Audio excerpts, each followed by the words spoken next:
Dobrý den, jsem rád, že díky pozvání na druhý summit Ayurvédského slovensko-českého festivalu vás můžu pozvat do mých ayurvédských rodinných lázní, kde dělám ayurvédského maséra a provozovatele těchto rodinných lázní. A budu vám povídat na téma ayurvédská psychologie.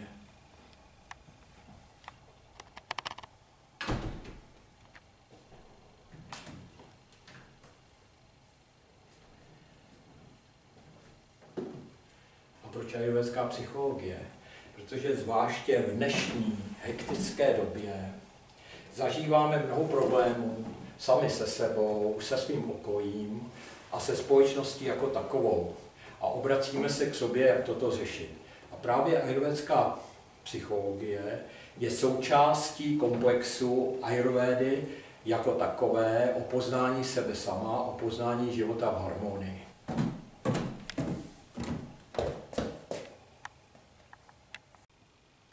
Ayurvédská psychologie. V sanskrtu pojem manovigyan, což znamená nauka, věda, véda o mysli a chování. Ayurvédská psychologie se prolíná s ayurvédskou filozofií, prolíná se s tantrou, prolíná se s astrologií, protože astrologie je taky v ayurvédě velmi důležitá, protože to je nauka o prostoru a čase. A náš život se nachází v nějakém prostoru a na nějaké časové ose. Takže tyto souvislosti je třeba si také uvědomit.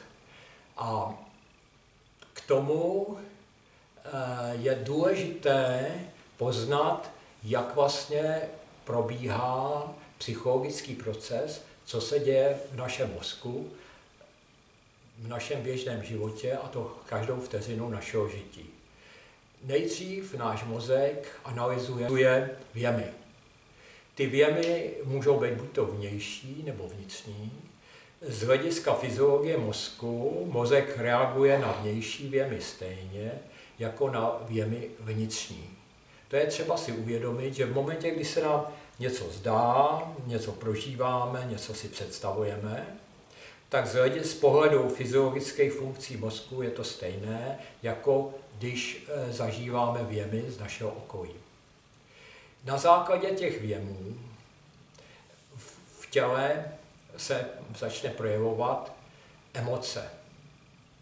A teprve na základě ty emoce přijde myšlenka a na základě ty myšlenky přijde rozhodnutí a na základě teprve toho rozhodnutí my se začneme nějak chovat, nějak začneme konat. A to všechno, ten celý proces vyvolá naši zkušenost. A toto se znova opakuje. Uvedu příklad. Někoho známe, vidíme ho nějakou delší dobu, se s ním setkáváme a najednou ten člověk se začne chovat jinak a v něčem nás naštve.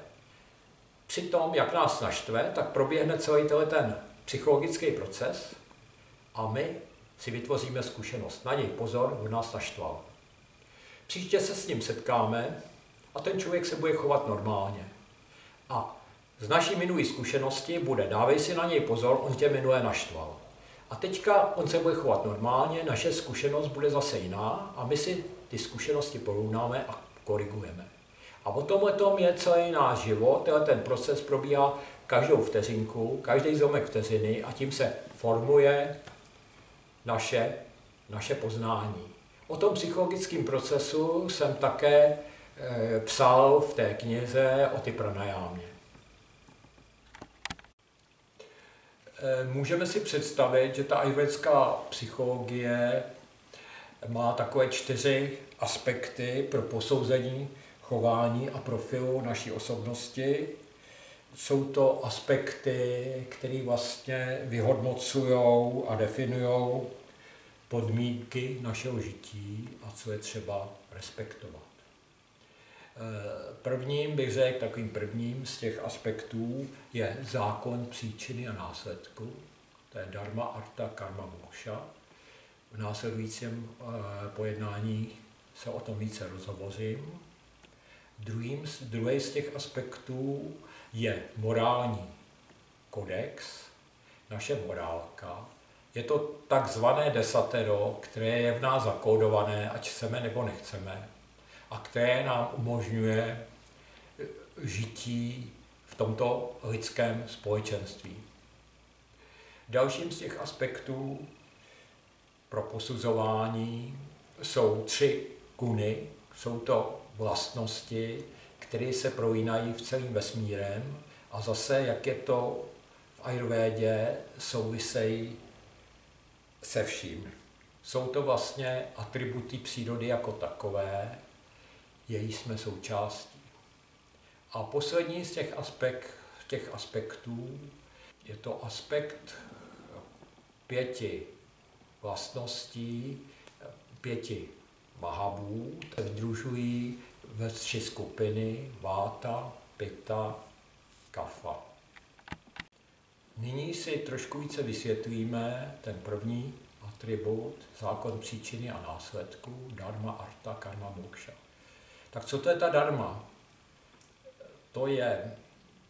To jsou naše schopnosti, které máme od narození, jak se říkalo v těch pohádkách, sudičky mu přisoudili.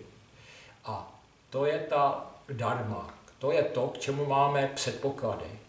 A pokud ty předpoklady máme možnost rozvíjet, tak celý náš život nabývá smysl a naše celé jednání je smysluplné ve prospěch sobě i druhým.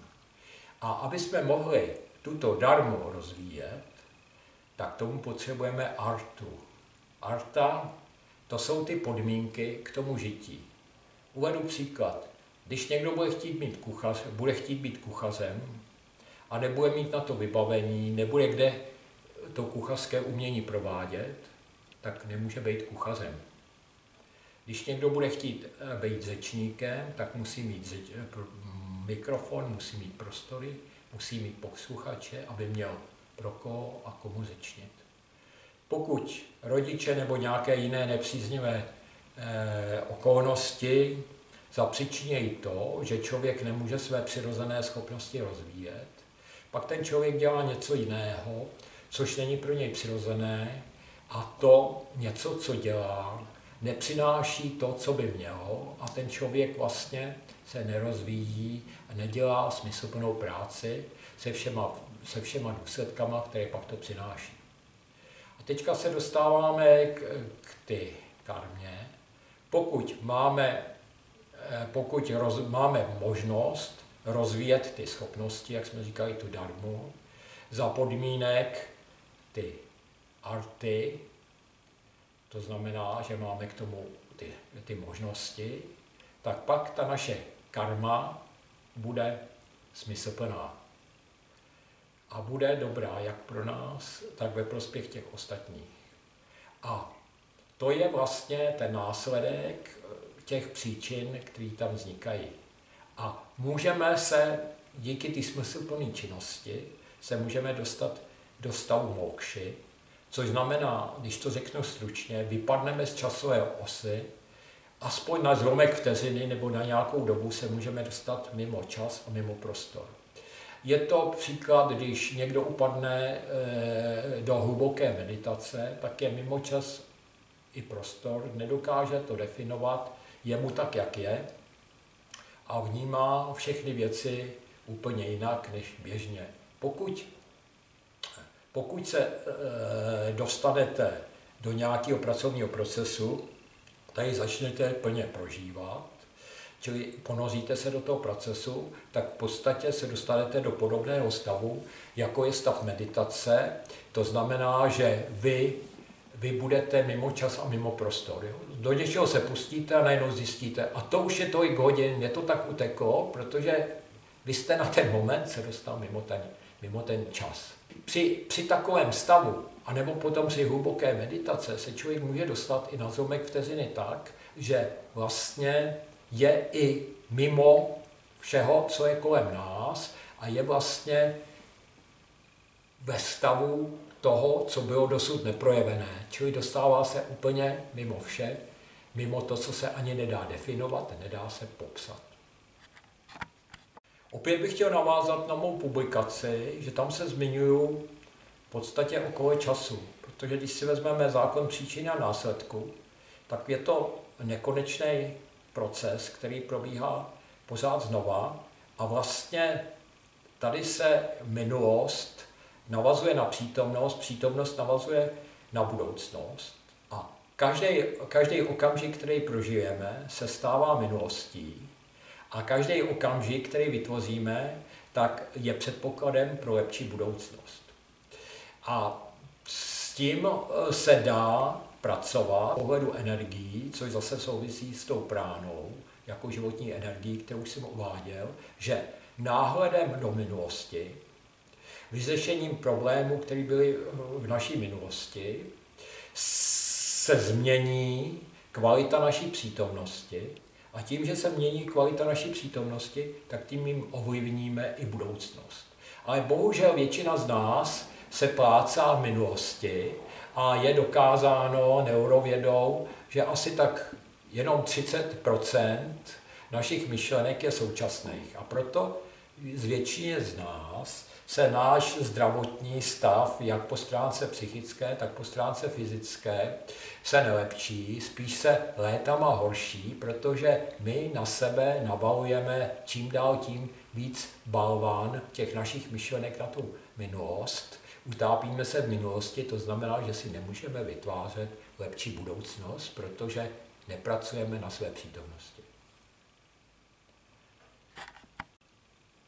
A nyní se dostáváme k morálnímu kodexu, což je ten další aspekt, který se zase, jak je to v té ayurvédě a v životě jako takovém, který se prolíná se vším.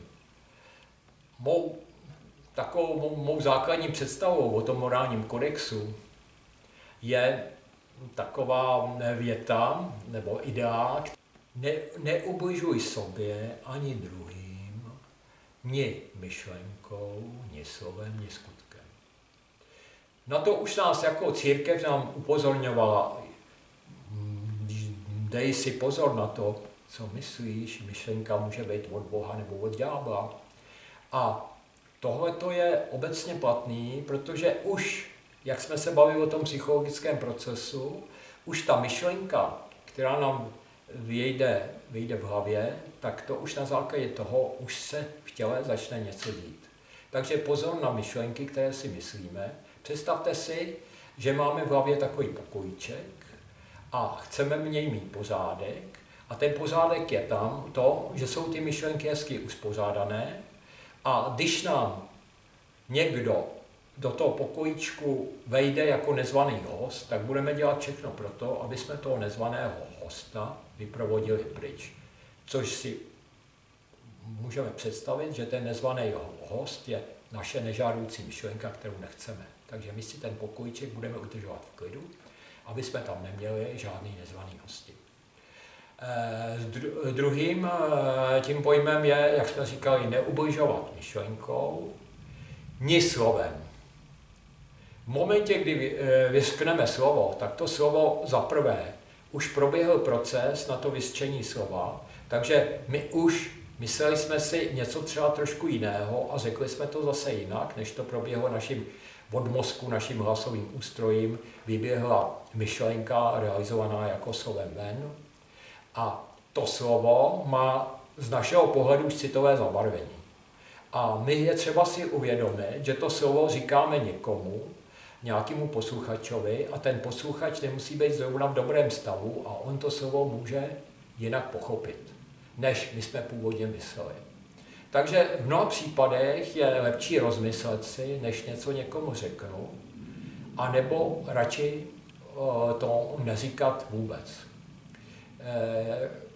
Chtěl bych říci, že třeba i taková otázka ve většině případech je naprosto zbytečná, zavádějící a v tom našem myšlenkovém procesu je zbytečná, protože původ otázky je zjistit něco obohatit se o něco, něco se dozvědět. Ale bohužel většina otázek je typu, že chcete někoho zesměšnit, někoho ponížit, dokázat, že vy to víte, on to neví, proto mu dáváte otázku, na kterou už očekáváte zmatečnou odpověď. Takže to jsou otázky destrukční, takže je třeba opět opakuju dávat si pozor na to, jakým stylem a proč se vůbec stážete. Takže mnohem je lepší si to rozmyslet a vůbec se neptat. No a pak samozřejmě konec je tohoto řetězce je naše konání. Ale znovu opakuju, začíná to už od ty myšlenky a jak jsme si uváděli ten psychologický proces, že vlastně ta myšlenka vzniká na základě toho věmu, jestli to je věm vnější nebo vnitřní a jak ho ten náš mozek analyzuje. Druhou věcí v tom morálním kodexu je uvědomit si pokora. Pokora není to, že někomu uhýbám, lezu po kolenech, klaním se mu, ale pokora, to je hlavně o pozornosti. V momentě, kdy jsem pozorný, a zase se vracím k tým publikaci, kde to mám hezky popsaný, v momentě, kdy jsem pozorný, tak začnu ty věci líp analyzovat, získávám z toho nové zkušenosti a začnu jinak jednat. A když jsem pozorný, tak ta pozornost vede k ty přirozené pokoře, k úctě těch věcí, jak se dějou a že já je mám přijímat, vyhodnocovat a na základě toho zase jednat. A ta pokora nám vlastně umožňuje obrovskou duševní sílu a neomezené možnosti našeho konání, pokud v ty pokoře žijeme, si to uvědomujeme.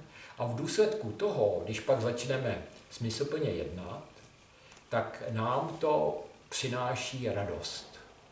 A je třeba si ještě uvědomit, že součástí toho procesu ty pokory a aby tam byla ta radost, že musí být i ten vděk.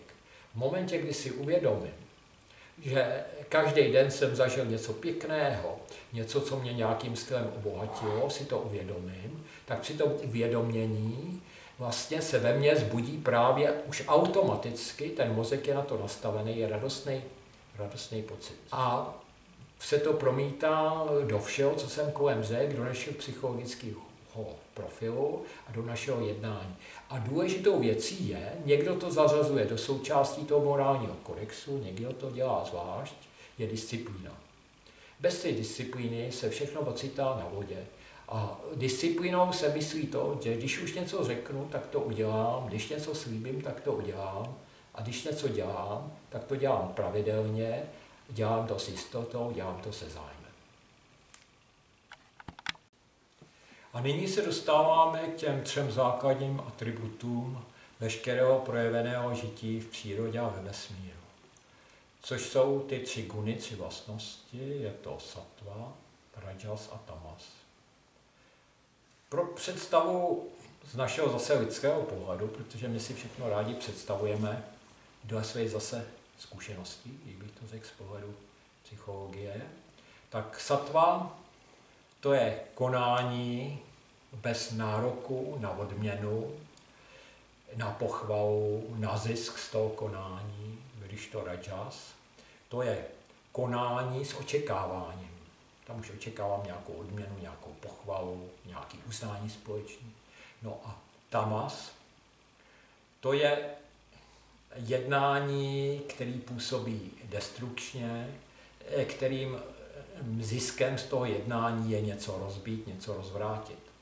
Když se to vezme z hlediska společnosti, tak sattva, to je udržitelná společnost. Společnost se chová tak, aby si všichni rozuměli, předávali si energie, ta společnost se rozvíjela. Rajas je, ta společnost se atomizuje, separuje, odděluje. A tamas je, ta společnost je v destrukci. Je sama proti sobě, upadá a jde dolů.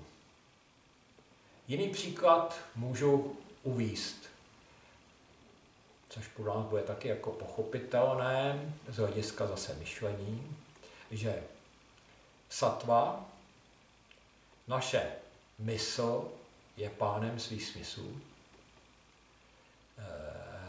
Rajas, naše mysl je ovlivněná smyslama. Jednáním smyslu je naše mysl ovlivněná. A tamas, naše mysl je otrokem smyslu. To je, myslím, asi snad úplně pochopitelné. A z pohledu ještě jiného můžu uvést takový příklad, že vlastně sattva, to je radost, hledání smyslu života, hledání užitečnosti pro druhý. Čili v podstatě hledání všeho, co mě rozvíjí, posouvá dál. Když to rajas, to je věčná touha, věčná nespokojenost. Pořád něco chci, pořád něco toužím a dělám všechno pro to, abych to dostal. A tamas, to je netečnost, to je apatie, to je nezájem. A to zase souvisí s tou destrukcí. Když si to představím z pohledu jídla, tak to, co nás vyživuje, co nás povznáší, tak to je čerstvé vegetariánské jídlo. Protože nám dodává výživu, ale nezatěžuje nás a umožňuje nám ten rozlet jak duchovní, tak fyzický. Rajas, to je jídlo, které je těžké, vydatné, syté, obsahuje maso. A to jídlo nás vyživuje, ale nepovznáší nás a je celkově působí těžké, je stahující. A jídlo z pohledu tamasu, to jsou nevhodné kombinace, po kterých nám je špatně, čili kombinace působí destrukci. Patří mezi to i zkažené potraviny, patří mezi to i některé druhy potravin, které jsou velmi těžké a pro nás organismus nejsou ideální, jako jsou některé tvrdé sýry. A také to je to, když to jídlo je třeba upravované, špatně upravované, když třeba mikrovlnka, jídlo je přepálené, nebo je staré, nebo je konzervované, čili to jídlo je mrtvé v podstatě a to jídlo nás stahuje. Nedává nám žádnou výživu, ještě nás destruuje.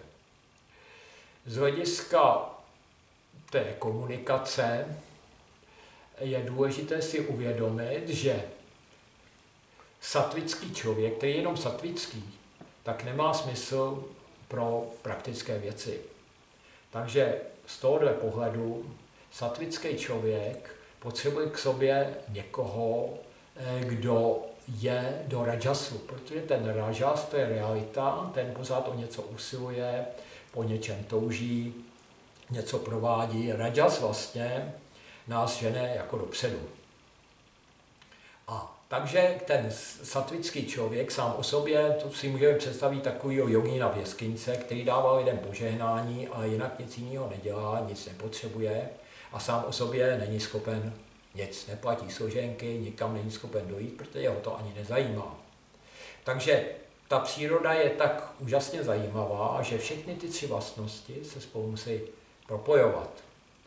Když se ráno probouzíme, tak se probouzíme do satvy. Když se nám zdají sny, tak ty sny mají vlastnost rajasu. A když máme hluboký spánek, tak ten hluboký spánek má vlastnost tamasu. A my, když nás napadají spoustu věcí, užitých myšlenek, pro ty myšlenky potom realizujeme, tak se z ty satvy dostáváme do rajasu. No a aby jsme to utáhli, nezbláznili se z toho, tak musíme najednou vypnout a být v klidu.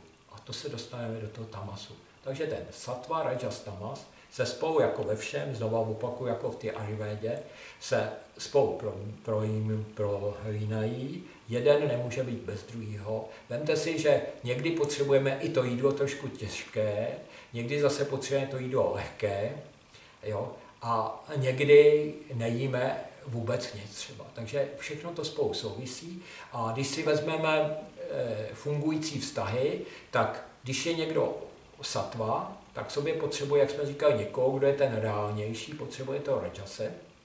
Ale ten rajas, když kamarádí s tamasem, tak ten tamas ho stahuje dolů. Ten tamas pokud bude chtít na sobě pracovat, tak bude vyhledávat rajas nebo bude vyhledávat sattvu. A když zůstane v tom tamasu, tak bude pořád destrukční, pořád půjde dolů.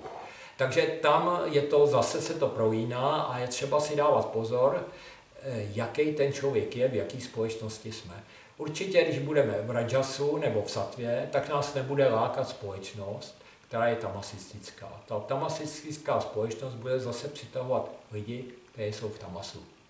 Čili já, když mám rád duchovní věci, duchovní záležitosti, budu vyhledávat společenství lidí, kteří jsou podobní, a nebudu vyhledávat hospodskou sešlost, kde lidi u piva a u zavináče nebo u nějakého bustu budou vést řeči o ničem. Takovou společnost nebude ten sattvik vyhledávat. Takovou společnost bude vyhledávat buď to ten, kdo je do rajasu, nebo ten, kdo je do tamasu. A takže tohle se takhle jako profiluje a je třeba, v podstatě náš organismus je takový, že si sám říká, o to chce. Psychologický profil osobnosti je právě založený na vlastnosti 5 prvků, který vlastně tvoří diagnostický systém podle Ayurvédy. Těch 5 prvků se sdružuje 3 skupiny, a sice v skupiny, které se říkají doši, je to váta, pita, kapha, a jsou to bioenergetické systémy. Bioenergetické systémy proto, že podle Ayurvédy i kvantové fyziky my nejsme nic víc než energií. Základ čeho je energie a ta energie má určité formy. A naší formou je lidské bytí tady v tom čase a v tomto vesmíru. A právě pomocí diagnostiky založená na znalostech a vlastností těch 3 bioenergetických systémů poznáváme vztahy, poznáváme, jaký jsme, poznáváme vztahy mezi sebou a můžeme si vyhodnotit, jakým způsobem máme žít, aby jsme žili život bez konfliktu, a zase zopakuju, aby byl život v harmonii, tak jak se o tom mluví v Ayurvédě, že jedině život v harmonii je život bez konfliktu a život bez nemocí. Dříve se uvádělo stáří. Stará žena, chlasteřivá, starý muž, mrzout, nerudný, malomluvný. Ayurvéda nás učí, že takto být nemusí. Když se vrátíme k těm 3 bioenergetickým systémům, tak z pohledu psychologického profilu, co to obnáší, tak bioenergetický systém váta, to je věčná energie, je to touha po změně, je to tvůrčí činnost, je to ale taky nestálost. Na rozdíl, proto se tomu říká, že tady vlastně všechno, co je spojené s energií, tak to souvisí s vátou. Je tam věčný pohyb. U druhého bioenergetického systému pita, tak to je to, co nás žene dopředu, vůdčí pozice ve společnosti, typ, který je oblíbený, typ, který se dokáže učit ze svých poznání, a to si zatraceně dobře pamatuje. Váta je typ, který se rychle učí a rychle zapomíná už z toho důvodu, že ta váta je nestálá. Když si vezmu ten 3. typ kapha, tak to je typ, který má velkou sílu a tu sílu si drží. Ten člověk je pomalej, rozvážnej, klidnej, láskyplnej, dokáže se obětovat pro druhý. Když to ta pita, ta jsme říkali, ta pita je spíš do takového toho rajasu, proto taky všechno spolu souvisí, i ty bioenergetické systémy souvisejí s těma 3 gunama sattva, rajas, tamas, protože ta pita něco dělá a už něco z toho chce. To je ten rajas.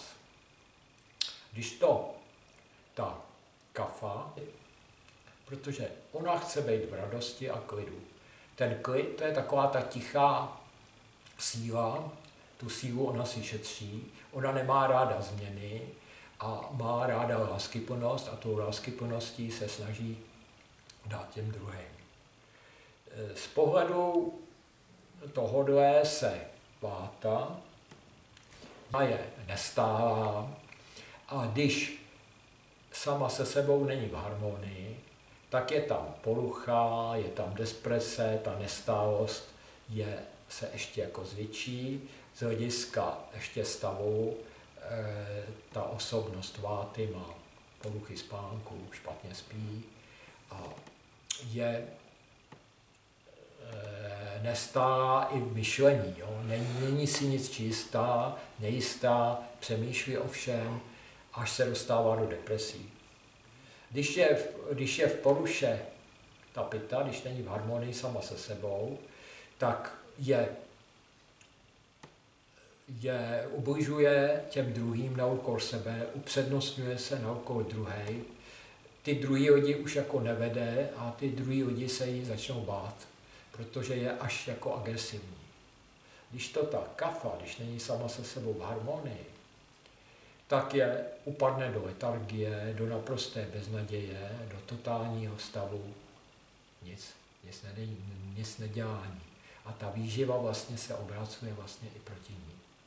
A zase všechny tyhle tři douši spolu souvisejí, nějak spolupracují. Každá douša sama o sobě, když je v harmonii, je dobrá. Ten tvůrčí typ může být dobrým moderátorem, to je ta váta, může být dobrým umělcem, dobrým spisovatelem, protože má velkou představivost a je taky dobrý, může být dobrý léčitelem, protože dokáže, jak jsem před chvílí chtěl naznačit, dokáže pracovat s léčivou energií, protože je na to vnímavý. Pitu tu zajímá realita, ta se tyhle věci nezajímá, ale je to dobrý vůči typ, je to dobrý manažer, dobrý řídící pracovník, dobrý řidič to je, dobrý lékař, dobrý chirurg. Všude tam, kde záleží na přesnosti, jasnosti, stručnosti, tak tam ta pita, pozornosti, tam ta pita vyniká. Zatímco ta kafa, je to dobrý pracovník, který pracuje sám o sobě, rodinu stabilizuje, snaží se udržet ty vztahy, hlavně aby byl všude klid a tu lásku se snaží dávat dál a naprosto nezištně. S tou nezištostí jsme říkali, že tam je vlastně ta satva, kde vlastně něco konám a konám to bez nároku na odměnu. A s tímhletím vlastně, jak jsme říkali, že souvisejí ty zaměstnání. Když bude dobrý jogín, tak ten jogín bude mít vátu, aby dokázal vnímat ty pocity těch druhých a musí mít tu kafu, aby to uměl dobře provést. Automobilový závodník musí mít tu pitu a musí mít kafu, tu pitu, aby okamžitě ve zlomku vteřiny rozhodl, co bude dělat a ta kafa, aby to provedla. Jak jsme už říkali, váta, to může být dobrý herec, dobrý řečník, může to být dobrý malíř. Když jsme u toho malíře, tak součinnost tří dóš u toho malíře, tak z něj dělá opravdu génia. To znamená, že ten malíř maluje srdcem, má dobrou fotografickou paměť, jo, a umí to dobře realizovat. Čili tam je spolupráce váty, pity, kafy na všech úrovních, když je stejná, tak je to vynikající osobnost. Ale vždycky u lidí převládá buď to víc váta, nebo víc pita, nebo víc kafa, ale každý má od čeho něco. Takže je třeba se zaměřit na ty vlastnosti, které u těch lidí převládají. Chtěl jsem ještě říct, že když jsme se bavili předtím o tom psychologickém procesu, takže můžeme říci, že váta ta má víc rozvinuté smysly v sluchu a smysly doteku. Proto váta má ráda masáže, váta ráda poslouchá hudbu, dokáže si věci spoustu představit. Na rozdíl od pity, která má víc rozvinutý smysl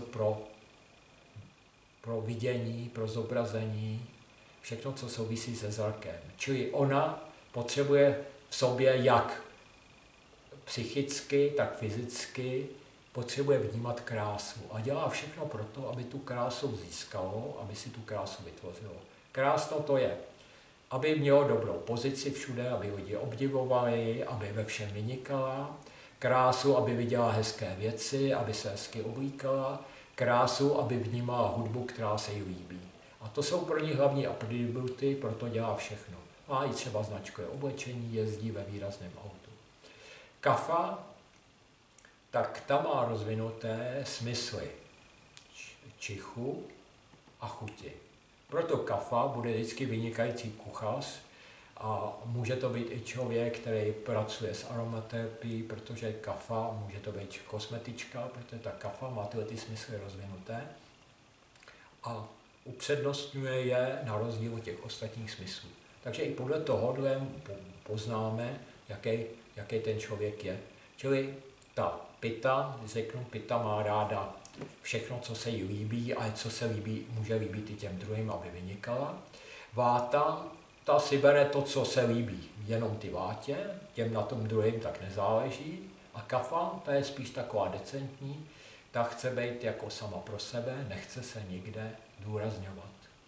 Uvedu i příklad takové harmonické činnosti, kde si ukážeme, že jak ta váta, tak ta pita, tak ta kafa spolu spolupracují, tak je to třeba, když se rozhodnu jít na přednášku.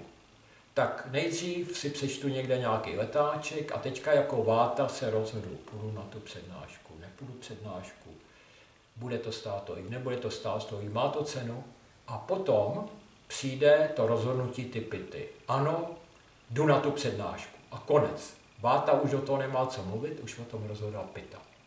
No a potom přijde na řadu kafa, zabalím baťoch, vezmu si tužku, papír, svačinu, termosku, podívám se na hodinky, v tolik hodin mi to jede a jdu. A to už je to vykonávání vlastní, to je vlastností ty kafy. Zkusím nastínit ještě několik takových příkladů a souvislostí. Začnu nejdřív tou souvislostí. Ayurveda nás učí, že když se narodíme, tak je tam vliv ty kafy, to znamená, miminko je takový veselý, roztomilý, dělá všechno pro to, aby bylo v klidu, aby bylo v radosti, to je pro něj to důležité. Bohužel pak se dostává do věku, kdy se musí přizpůsobovat společnosti, musí si budovat místo ve společnosti. Ta hravost, veselost, bezstarostnost jde do pozadí a začne být ten proces toho rajasu, kdy bojuju o své postavení na zemi, bohužel i na úkor těch druhých. No. A tam se projevuje, to je ta oblast ty pity, toho věčného ohně, budování toho ohně, toho tepla, ty kariéry, ty existence. No a pak přijde, a to je do té doby nějakých 50 let, kdy jsme ještě aktivní, kdy si vytváříme zázemí, jistotu. A pak je to poslední období života od 50 do 60 let a tam je období vlivu ty váty. Přecitlivělost, nestálost, uvažování, zhodnocování, strachy.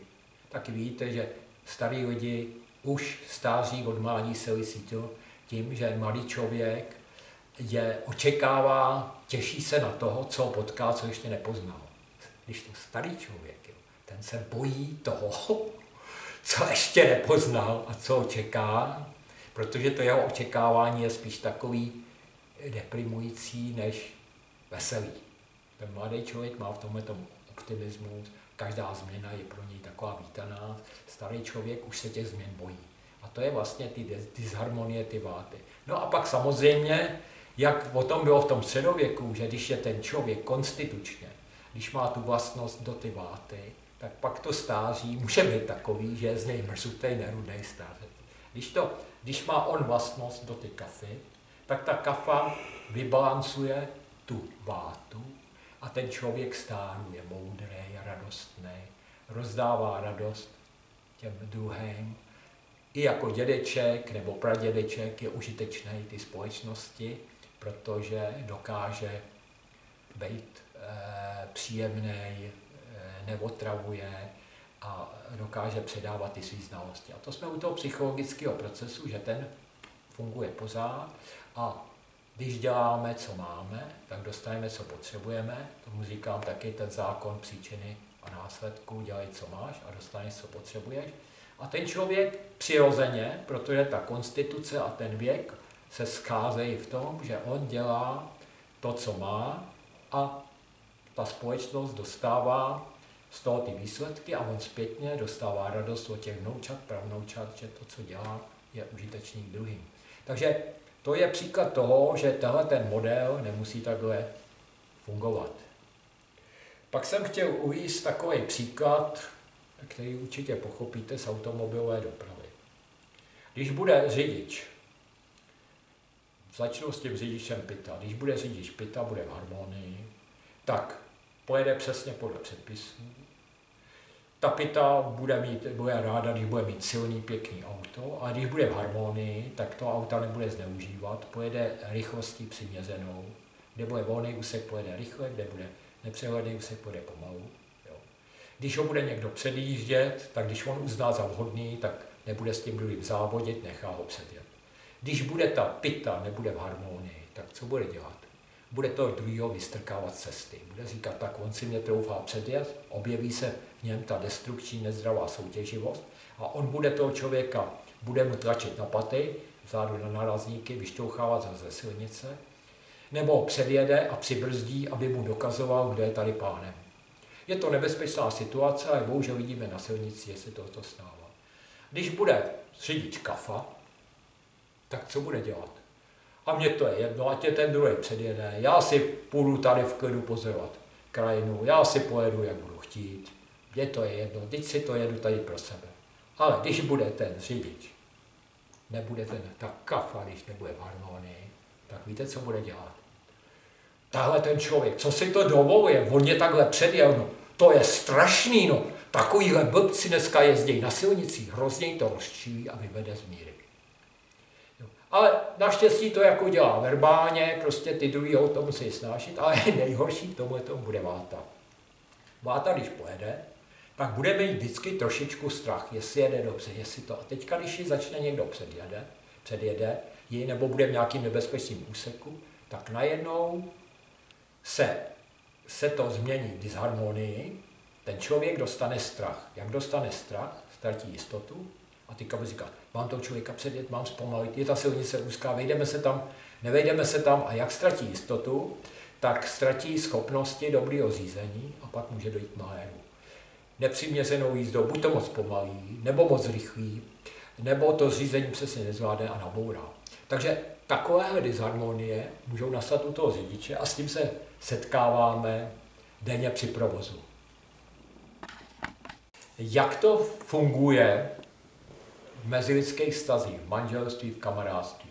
Takže, aby ty vztahy byly fungující, tak se ukazuje, že když jsou ty tři douši, že nejlepší je, když ty partneři nebo ta fungující společnost mají jednu doušu spolu společnou a ty dvě douši mají opačný. Uvedu příklad. Budou-li mít třeba ty manželé společnou pitu, tak v ty pitě se na všem přesně dohodnou a budou to vykonávat.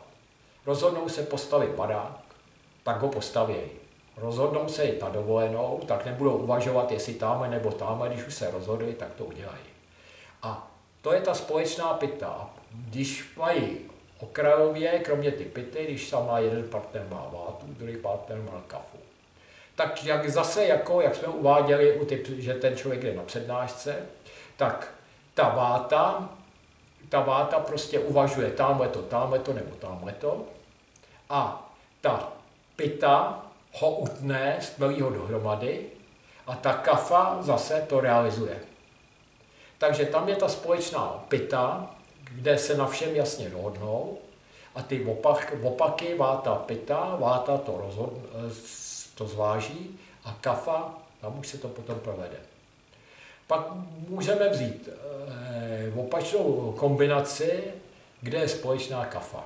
Společná kafa, ty lidi mají společnou kafu a jeden z nich má vátu a druhý z nich má pitu, tak tam, že je ta společná kafa, tak ty lidi budou dělat všechno pro to, aby byli pořád v pohodě, aby je nic nerozhodilo, aby je nic nevytočil v klidu. Když někam cestují, aby to zase nepřehnali, aby na tom cestování měli svý pohodlí. A zase, kdyby u těch lidí převládala jenom ta kafa, tak by to bylo asi jako je to v některých typů rodin. Mámo, co budeme dělat? No nic, pustíme si televizi, táto, lehnej si taky na gauč. Hele, přišli nám služenky, hele, vyhoďte do koše, dokud sem nepřijdou, tak nám je to fumap. Totální nezájem, totální apatie, jenom aby jsme měli ten svůj klídek, který de facto potom působí destrukčně, ale oni si mimo nejde. Že tam už to zase není všechno, co je silný a když je to stejný, tak se to zase ještě zesiluje, v tomto případě to je destrukční.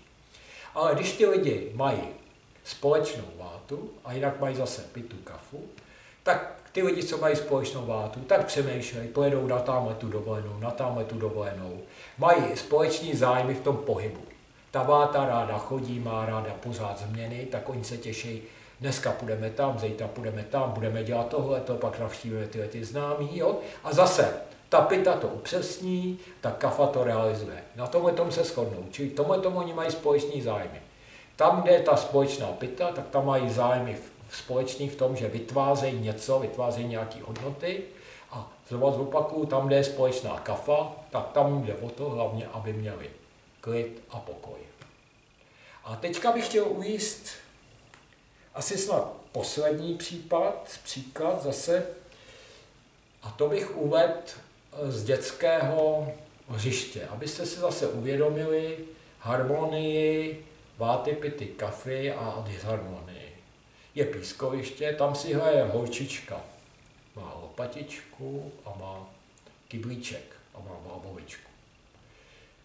Když přijdeme na to pískoviště, je tam klid, děti si hrajou, to znamená, že všechno je v harmonii. Někdo má vátu, někdo pitu, někdo kafu, ale tím, že je každá ta duša sama se sebou v harmonii, tak každá sama o sobě je dobrá, nevyvolává konflikt, každá přináší ty vlastnosti, jak jsme se o tom bavili.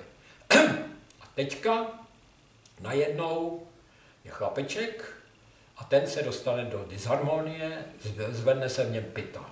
A pita to je, že chce se ukázat, chce se předvíst, chce být první, tak on půjde za tou holčičkou, protože ho zaujme krása, zaujme ho krásná lopatička a on si bude chtít přivlastnit.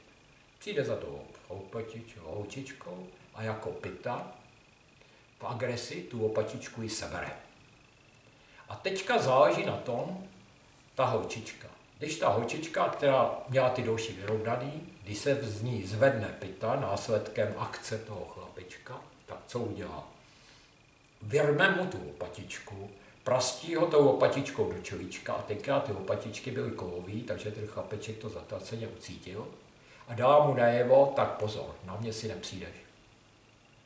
A teďka potom záleží na tom, jestli maminka toho chlapečka je pita, nebo jestli je váta, nebo jestli kafa. Když ty maminky budou kafy, takže to jsou děti, oni se poperou. Když ta maminka bude pita, tak začne meláž. Další maminka se obíjí a teďka se do sebe kvůli tomu chlapečkovi pustí.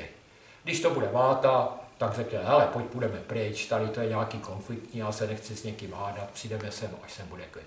A teďka, když ta holčička bude kafa, tak řekne, ať si to klidně sebere tu lopatičku, já mám tady ještě kyblíček a bábovičku. A ten chlapeček, když už je v ty rozjetý pitě, taky sebere i tu lopatičku, i sebere i tu kyblíček, i si sebere bábovičku. Ale ta holčička, že je kafa, říká, a když jsou tady jiní děti, já si to půjčím od někoho jiného, tak si bude klidně hrát. Jo. A když ta holčička bude váta, tak začne plakat, začne utíkat a půjde k mamince. Tady je zlý chlapeček, on mi ten chlapeček ublížil a já tady nechci být. A potom záleží na tom, jaká je ta maminka. Když ta maminka, když se u ní projeví ta váta, tak řekne, tady to je strašný, tady sem nebudeme, ty máš pravdu chudě, jako ty tady pláčeš, pojď, půjdeme domů, tady je zlý chlapeček, tady se vám neví, půjdeme sem někdy jindy. Když ta maminka bude pita, tak hele, který to byl chlapeček, ukáž, pojď, vyzídni si to s tím chlapečkem a s jeho maminkou. a už začne na pískoviště mela. Všichni ty disharmonie, typy, ty kafy se tam projeví a je tam hrozně veselo. A když ta maminka bude kafa, tak řekne, hele, když jsou to děti, no, tak si budeš hrát s něčím jiným, nebo pojď zabavíme se jinak, to je normálně, že se děti perou. Takže na tomto případě si myslím, že by se to dalo taky pochopit. Jo. Takže to je povídání by to bylo na dlouhé hodiny, takže znova jsem vás chtěl upozornit, že něco z toho najdete v té mé publikaci a dost věcí si myslím, že najdete na mých stránkách www.ayurveda.top, věnuju se tomu nějakých 30 let, takže mluvím na základě svých zkušeností, takže doufám, že vám to něco přineslo a budu se těšit zase někdy na shledanou. Děkuji za pozornost.